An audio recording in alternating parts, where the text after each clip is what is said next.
রান্না করা হচ্ছে আমাদের কিচেনে। রান্না করা হচ্ছে, এটা হচ্ছে গাজরের হালুয়া। গাজরের হালুয়া আপনাদের কে কে পছন্দ করেন অবশ্যই আমাদের কমেন্ট করে জানাবেন, এবং এটা শেষ অবধি কেমন হবে সেটাও আমি আপনাদের সাথে শেয়ার করব। গাজরের হালুয়াটা আমি দুধ দিয়ে সিদ্ধ করে নিয়েছি। সিদ্ধ করে নেওয়ার পরে দুধের পানি কমিয়ে তার মধ্যে 2টা এলাচ, দেখেন এলাচ দেখা যাচ্ছে, এই যে দিয়েছি, এবং একটু চিনি দিয়েছে। চিনি দেওয়ার পরে পানি টেনে আসলে এর ভিতরে 2 চামচ ঘি দিয়ে দিয়েছি, এবং বাকি উপকরণ আপনাদের সাথে দেখাবো কি কি করলাম। এবার চুলার আঁচ কমিয়ে এভাবে ম্যাশ করে নেব।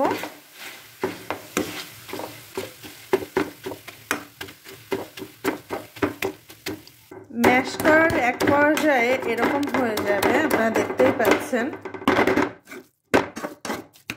এটা কিন্তু পুরোপুরি ভাবে বেটে যায়নি, বাটা যেমন ফিনিশ সেরকম না, হালকা হালকা রয়ে গেছে। এবার এটা থেকে একটু পর্যাপ্ত পানি বের হয়েছে, যেহেতু আমি ম্যাশ করেছি হালকা, এই পানিটা টেনে নেব। এটা টানতে থাকুক, তার মধ্যে আমি একটু গুঁড়া দুধ দিয়ে দিচ্ছি।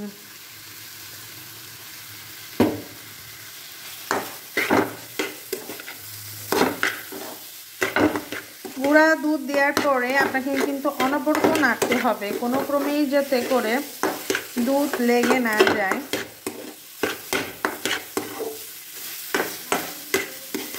আমি এটা সুন্দরভাবে মিক্সড করে নিচ্ছি। হালকা একটু ঠান্ডা হয়ে আসলে গাজরের হালুয়াতে এই যে মাগুলো বানিয়েছি আগে থেকে, এই মাগুলো দিয়ে সুন্দর করে নেড়ে চেড়ে নেব। মাটা অপশনাল, আপনার চাইলেও দিতে পারেন, না দিতেও পারেন, তবে এই মাগুলো দিলে খুব মজা লাগে।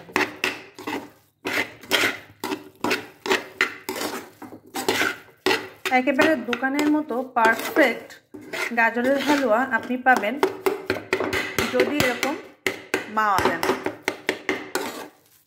এবার এই যে হালকা গরমে এটা গাজরের হালুয়ার সাথে মিশে যাবে, এবং আমার গাজরের হালুয়ার টেস্টটা দ্বিগুণ হবে।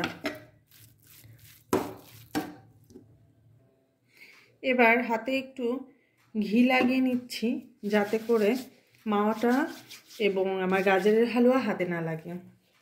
হালকা গরম থাকতে থাকতে এরকম গোল গোল শেপ করে নিতে হবে।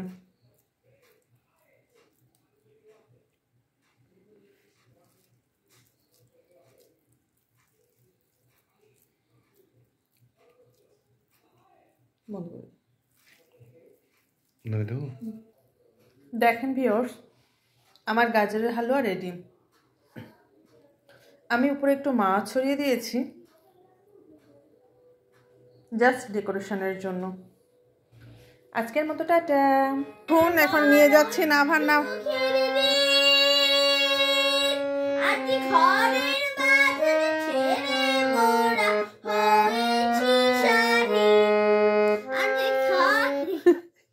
খাবার খাবা নাকি গান গাবা, কোনটা?